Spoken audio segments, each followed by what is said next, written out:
we'll get it going. So these are the 5 worst things to be doing. Like, these are the things I've seen training tens, almost hundreds of thousands of people. I mean, over hundreds of thousands of people. If you look at the Facebook group, the YouTube channels, like all of our social medias, we have hundreds of thousands of people. I've seen people that just get deals, become success stories, and people that don't do this business at all and just fail. And honestly, the people that fail, I've seen this, and the people that fail and then they switch things up and they finally do well, these are the things that are going to kill your deals. And a lot of you guys are doing these things and you got to switch them. So without further ado, let's break it down. So let's talk about number 5 here. Let's just get straight into it, right? Number 5, I can tell you right now, the worst thing that's going to kill your deal is not being upfront with your motivated sellers. What do I mean by this about not being upfront with your motivated sellers? This kind of goes like 2 ways. Number 1, not being in your motivated seller's best interest. You have to be in your seller's best interest in wholesaling real estate. Cannot stress this enough, guys. If you are actually not in their best interest. So what I mean by this is, like, I've had plenty of wholesaling deals like this. This is never talked about in wholesaling, and I don't know why it's not, but it's the honest truth. If you're talking to a seller and their best interest is to list it with the realtor to get the most out of the house, let them do it. I don't know why this is such a taboo subject in wholesaling, and I don't know why I have to be the one that shares this and shows it, but it's true. If your seller wants the most for the house, they need to go with a realtor. We're here to just talk to people, talk to sellers that want to sell for a discount. They just want to get rid of the property and they want to sell it for cash. We're not in the business of, trying to buy it for market value. That's for the realtors. And this is where a lot of the realtors and wholesalers think like they're attacking, they're in this war against each other. And the truth is, no, like, you guys aren't enemies here. You guys are actually can work together and do well. I'm telling you, 98% of all real estate deals need to go through a realtor. Let them have that. We're dealing with those 2% ugly houses where the person wants to sell for a deep discount, and it's a win-win. We can do the deal and the realtor gets the deal, and it's a win-win for everyone. Everyone loves it. That's the way you got to be doing it. So honestly, that's the way we got to be looking at it. What else do I mean? Not talking about having partners go and buy the property.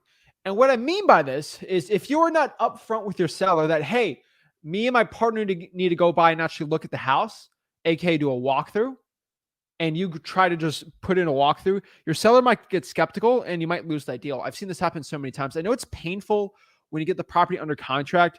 And I've said this in a lot of trainings, and with our big challenge coming up in June, we'll be talking about a little more.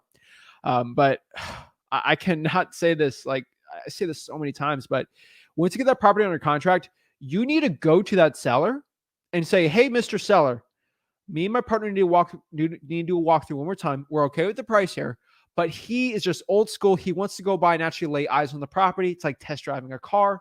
You have my word that we're good on this deal, which you are, but your partner, aka your cash buyer, needs to go through and actually walk through the deal with you. This is something that's very important. Not a lot of wholesalers do. And it's not a deal, like, it won't destroy every single deal you do, but I see a lot of people lose out on deals doing this. So always just bring it up with your seller. I'm telling you, you will thank me. You'll thank me on like a crazy real estate deal that doesn't go through, because I've seen it happen so many times. Be upfront, guys. And this is the last thing. I mean, this is kind of unspoken for, but it's true. Not being authentic or genuine with your sellers.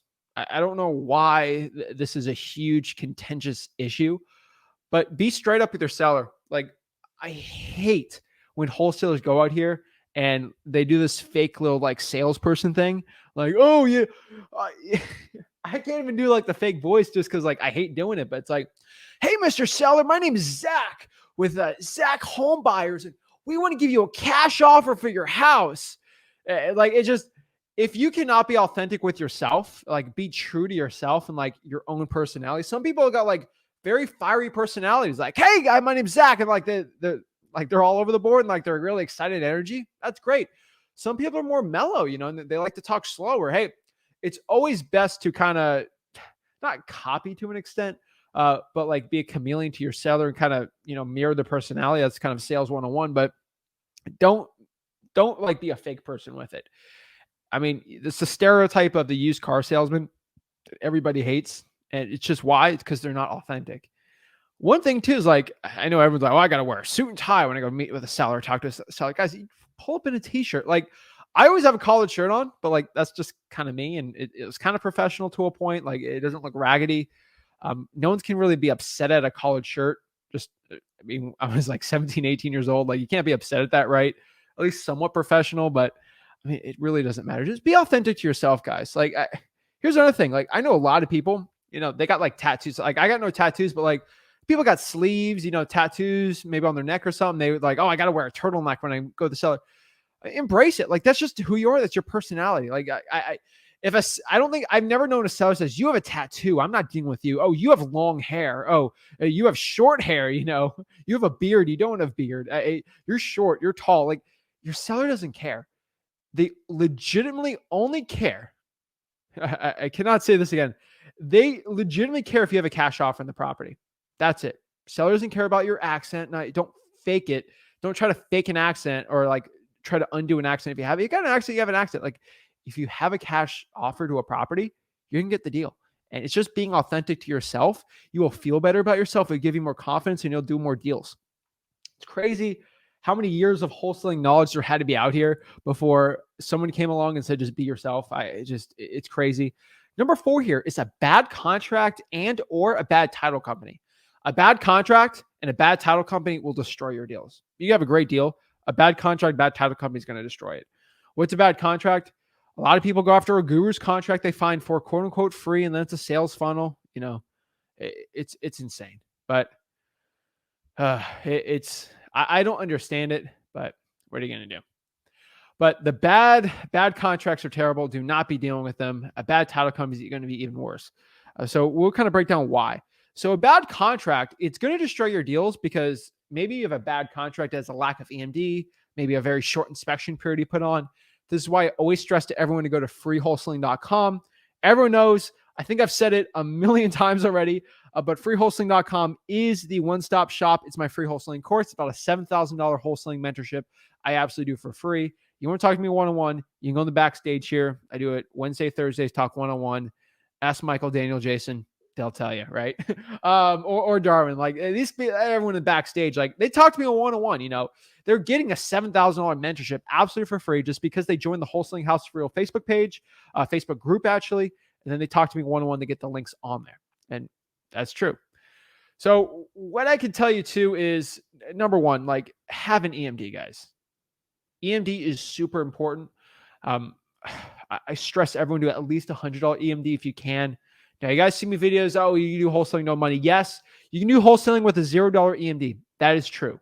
I prefer $100. It just gets you more legitimacy in when someone's trying to steal your deal. So that's why I always stress that. A short inspection period, anything under 30 days is terrible. If a seller wants you to do a short inspection period, 30 days is the absolute minimum. I prefer 45 days. Rick likes 30 days. I think that's one of the few things we like defer on. Just because I'm kind of the guy that, like, I just want to absolutely be sure I can find a buyer. We can always extend the deal. So just understand that. Remember, you will actually lose deals if your contract is too long. And also, on the contrary, now this is confusing. Just hear me out. You'll also lose deals if your contract's too short. What I mean, I've actually lost deals on both ends of the stick. And I've been on plenty of appointments, plenty of deals I've done, thousands of deals where I've lost a couple deals because of this, and it's never fun. It's not good. But number 1, if I go to a seller and maybe they're older or they just want to deal with a cash sale, and I bring out a contract with like 10 pages and it's like an official, like a lawyer one, they're gonna be like, this is too complicated. You know what? I don't want to deal with this. And you lose the deal. On the contrary, you have one of my contracts that's like 1 or 2 pages, right? They're like, this is too short. This doesn't look legitimate. So, the average contract should be 10 pages. So it's like, you got to read the room. If you have, here's the number 1 tip I can give to you right now to know if you need to do a short contract or a longer contract. If you're dealing with an older seller that is just like, you just have a piece of paper, they'll sign anything. Just do a 2-pager. Make it really simple. You don't want to complicate it, make someone second guess the deal, right? To a point, like, you're just writing an agreement to buy the property from them, right? And you sell that agreement for a profit for wholesaling. But at the end of the day, that's what a contract is. So if a seller is like, they want short and sweet, they just want to deal, or the seller starts asking a bunch of questions, they're talking about your EMD, they're talking about inspection periods, they seem very knowledgeable about the process, use a longer one. The key term that you need a long contract is my lawyer. I have a friend that's a lawyer. I have a friend that's a paralegal, or whatever agreement we have, a lawyer has to look it over. Always use your realtor one, your bar contract from lawyers, realtors, use the long one. So really read the room there. I prefer like a 4 to 5 page one. It's kind of like 3 pages is like perfect, like perfection, but you can do like 5 or 6 if you want. Like if you use like a realtor one, you're going to be fine. Like Texas, people that do the TRCs, it's fine. A bad title company will ruin trust. And if you have a title company that doesn't accept assignments and you didn't know that, you've done something wrong. And do not be doing this. A bad title company is going to do really bad for you. You do not want to be dealing with this. A bad title company, it will destroy your deals. So straight up, that's why it's so important. That's why at freewholesaling.com, I teach about this so much and I talk about it for like so long, but it is the absolute truth that a bad title company is going to ruin your deal, because if they don't follow up with the seller, they're bad at talking to sellers. If they're not trusted by a seller, they don't look legitimate and they won't back you, you're going to lose that deal. And if the title company doesn't accept assignments or they're not friendly with an assignment, you could have trouble with the assignment and you're going to do bad. I've had title companies before straight up call a seller and said, "Hey, Mr. Seller, Zach right here. Did you just know, I want confirmation, he's having a $20,000 assignment on this. He's selling it to cash buyer." Now, there's nothing wrong with that. You just don't want to say it because that's just going to spook a buyer. So if you talk to a title company before that about how that's going to ruin the deal, they're like, "Okay, no problem." But they'll put it on the HUD. Not a big deal. They didn't really care. But I've had like title companies do that before this because they don't understand assignments. So make sure you have one. And then if you have a title company that's really not that good, especially on bad title deals, some title companies are like used to the mom and pop realtor ones. Nothing wrong with those, right?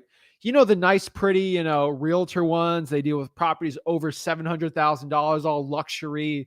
The honest truth is, if there's like a coffee machine inside of the title company and it's all bougie and everything, and there's like really comfy seats and it's like really nice, and they deal with only like huge luxury transactions, probably not going to be the right one. Just go on Facebook groups and say, "Hey," let's say I live in South Carolina, in Myrtle Beach, for example. I go to like the South Carolina Real Estate Investing Group, say, "Hey, what title company do you guys use in Myrtle Beach?" And they're like, "Oh, I use Cross Title," or whatever it's called. Because a lot of your properties that are ugly, condemned, crazy, messy probates, the investment title companies know how to deal with those. And they can deal with a lot of hard situations, hard probates. Some of them have attorneys on standby. Actually, South Carolina's attorney state, so that's probably not a good one. I just say like Florida, for example, but make sure you know what an attorney state or not is. But a bad title company is going to ruin that deal. So straight up, just understand that. Let's go here. So let's go to number 3. Number 3 is not vetting your buyers. I'm going to laugh at this pretty hard, but so many deals have been lost from not vetting your cash buyer. And this is probably one of the biggest mistakes people make. And this is one I just want like, boop, boop, boop, like red flag for everyone like watching this. Like, you need to have a good cash buyer. So a bad cash buyer is very easy to spot. I don't know why this is like a crazy complicated issue, but a bad cash buyer is so easy to spot. If you follow these rules, you'll know.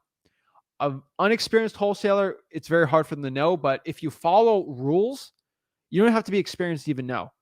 So I want to break down my cash buyer rules too in this video, so don't even worry about that.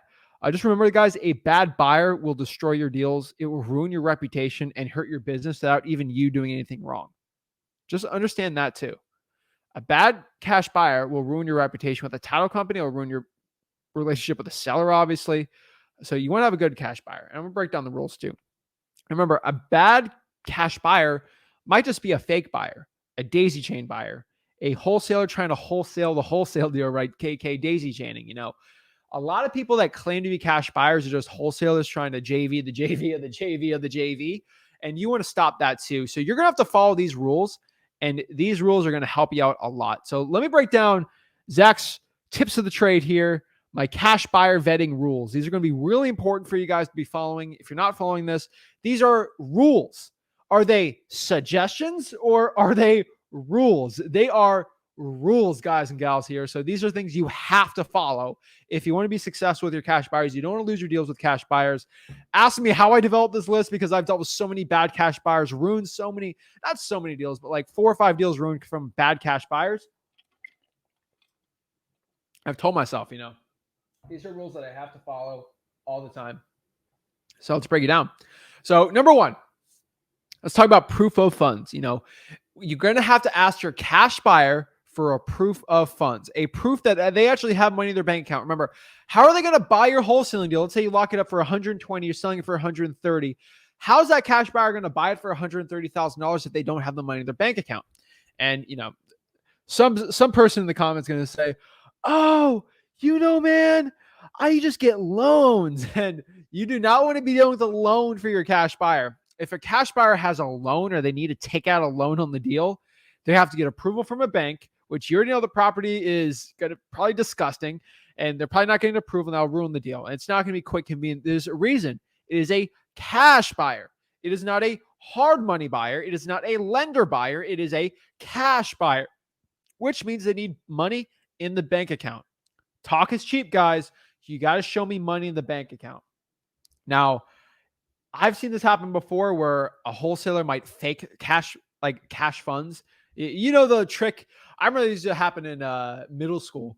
You remember people used to learn how to open the source code on Google and just change the website for a second, where people used to change the grades on there, but it wasn't live. It was kind of like a thing.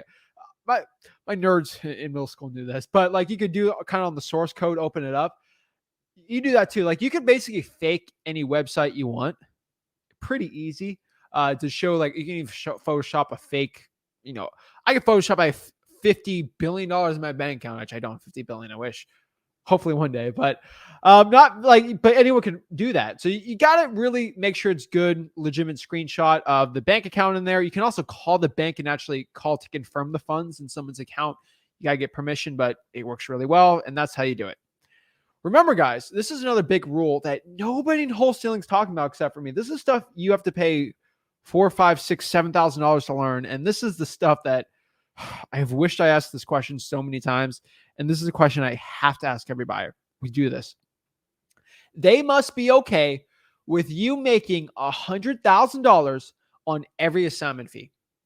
Every assignment, they have to be okay with you making $100,000 theoretically. What do I mean by this? How does this conversation work, right? Well, this is how this conversation usually works. Hey, Mr. Buyer, how's it going? Are you okay if I make an assignment on this? This is how I'm actually going to sell the deal. I have it for a decent price. I want to give it to you, and then you can make a bunch of money on the deal. But I want a quick finder's fee and assignment fee in the middle of that. Is that okay? Yes. Okay, Mr. Seller. Well, let me just run something by you if that's okay. Oh, yeah, it's fine. So I'm selling this to you for $130,000, right? Yes. Sounds good. Are you okay buying this at $130,000? You're going to make money. It's going to be good for you, right? That works for you. Yes, the numbers work at 130. I could easily make blah, blah, blah on this, right? Yes. Okay, great. Well, if I theoretically had this thing under contract for $30,000 and you gave me $100,000 assignment fee, I'm not saying this is it, but theoretically I made $100,000 on this. Would you be okay with that? If the seller agrees with it and they're okay with that, and I made 100, is this something you're okay with? Shut up and see. If they say, no, I'm not okay with you making over $30,000 on an assignment, that is not a cash buyer. That is not a cash buyer you want. Get out of there. They have a scarcity mindset. They're going to run off when you get a really big deal. The worst thing a cash buyer can do is offer you a $20,000 assignment fee when really market value is like a $40,000, $50,000 assignment fee. Cash buyers do this all the time. They try to take advantage of you. This is not the market for a cash buyer to take advantage of you guys. There's a million cash buyers out there, even hedge fund buyers buying like crazy. So just remember that, guys. So if they say, yes, I don't care how much you make as long as I buy it, they're probably not too comfortable with it, but they're going to deal with it anyway. They don't really have too much of an option. But guess what? When you finally do a $60,000, $70,000 assignment, they're going to be like, oh, he's making 70. Okay, not 100, right? And they're going to be okay with it, right? It makes them feel better. For example, this is why people, when they sell Guru Coaching Program, they said, oh, we're selling it for $5,000 today, but oops, I'm cutting off $4,000. It's only $1,000. You're like, wow, I just saved all this money. And you feel better about it. The truth is they're charging $1,000 the entire time. Next, they have to leave a $3,000 to $5,000 minimum EMD deposit, a $5,000 minimum. Okay. This is going to be the absolute minimum that you need to get on this. Okay. $5,000 to $3,000 minimum EMD from the title company. If they don't have $5,000 to give to you, they do not have the money for it. That's another way how you can destroy these wholesalers. Also, most important part, guys, they need to verbally commit to a price before the walkthrough. So before you walk this cash buyer through the property, they need to verbally commit. Okay. They need to verbally commit to you that they're going to buy it for X price. This is going to be so important for you guys. They have to verbally commit to it. If they don't, this is not the person you want to be dealing with. Number two, this is really important, guys, but a lack of follow-up is probably going to be one of the worst things you're going to do in this business. This took me a very long time to figure out. This took me a very long time to wrap my head around. And this is one of the biggest regrets I've had starting out in this business. And this is a lack of follow-up. And I can go probably 40 different ways on this. I can go like 40, 50, 60, 70 ways on this, but I'll just break down the way I'm doing it. So most deals are going to be from your follow-up. I think everyone knows that, right? Everyone says that. But just remember, guys, you got to follow up at least twice a week for hot leads. And if you got a hot lead, you're going to have to follow up at least 2 times per week. 1 time per week if it's like a warmish lead, right? And this is really important. You're going to lose out on deals. There's so many wholesalers in everyone's market that you need to be following up at least twice a week, because your average wholesaler is going to market follow up once a month or once every other month or maybe once a week. You got to be 2. And we're going to keep following up until we get that appointment, right? Like that's going to be the goal in the follow-ups. Remember, once you get the property under contract, on the contrary, we actually have to follow up more when we have the deal under contract than if we didn't have it under contract. You have to make that seller feel comfortable, have that trust with you. So at minimum, guys, once you lock up a deal, kind of like Steven right here, literally just locked up a deal, been following up with that deal for 2 years. Steven knows this better than anyone probably, but like once you lock up that deal, you have to actually go harder in the paint on your follow-ups. So important. So my rule is about 2 times per week once you get the property under contract. It can be 1 per week if the title company is following up once per week too. I have my title company follow up with our sellers once a week also, so they know, hey, Zach's legit. Zach's the man. He's going to buy the deal. This is a quick tip for like my 17, 18, 19-year-olds out there that maybe the seller thinks you're too young or not going to deal with it. If they have the title company has your back, you're going to be fine. And that actually builds a lot of trust. So understand that. And let's kind of get into the number one. This is the biggest mistake. This is going to be the number one thing that kills, the numero uno thing that kills your real estate wholesaling deals. And what is it? It's not even marketing to the sellers that are in need. So the biggest thing that are going to kill your deals is you actually not going to sellers that actually have deals. What I mean by this, there are sellers right now in your market. I guarantee every single person watching this, there's at least one seller that is a hot wholesaling deal, right? This is probably a 30, 40, probably a $50,000 wholesaling deal, especially in this market. And that person, nobody cold called them. Nobody drove by their house, put a sticky note out there. Nobody sent them an SMS text blast. They're like in this weird mystery situation. They probably got like weird equity thing, right? It's interesting. So like $50,000, right? And they had to sell and they didn't know who to contact, so they just went with a realtor. And you lost that deal. And they would have took that deep discount on the property because they just wanted quick cash, but no one contacted them. There's at least one of those every single month in everyone's market. So the biggest deal you're losing out are deals like that because you're not even contacting them. Like you're not even getting a hold of that seller. That's a big issue. So you guys, you're losing out on deals that nobody else is marketing to you in your market. These are going to be your probates, government list, arrest records, trying for dollars. I really don't even know anyone that's doing all of these. So pretty important. Most wholesalers are going after high equity and vacant deals. Why? There's not many deals that sellers aren't being reached out to on those lists. There's so many deals that sellers aren't being talked to. They're not being texted, cold called, anything. And they're just giving these listings to realtors. And I love my realtors out here, but the biggest thing that's killing your deals is you actually not going out here and contacting those people. So if I can give you like a quick breakdown, go off to the list that no one else in your market's doing. And I love doing these one-on-ones. I always do. Like always love doing these one-on-one coaching calls because I'm telling you right now, straight up, I've not found one person that's done every single thing I've told them to do. And wouldn't be this. I haven't found one person that consistently pulls every arrest record, water shut off, buyer damaged property, lien list, IRS debt lien list, pre-foreclosure, sticky notes on the pre-foreclosure, sticky notes on the drive for dollars. Guys, I can go like forever on this. Okay. I've not found one person. That's a lot. It's a ton. And then doing like prop stream lists, zombie property lists, right? Cold calling vacants. There's a million lists. There's more lists to market than there is time for you to do deals, even with VAs. So there's never excuse if I'm out of a list or there's not enough list or, I ran out of a list to cold call. It's always, I ran out of a list of things that I feel like I want to market to. And it's like doing the hard work, like everything that's very valuable in life, especially in business, you have to do the work that no one's willing to do sometimes. Some of the best athletes in the world, you think sometimes they get up in the morning all sore, tired. Do you think they want to work out that day? No. Some of the best entrepreneurs in the world, sometimes they don't wake up, they don't want to do it, but they do it either way and they just push through and then, they're glad that they did it. So just understand that, guys. So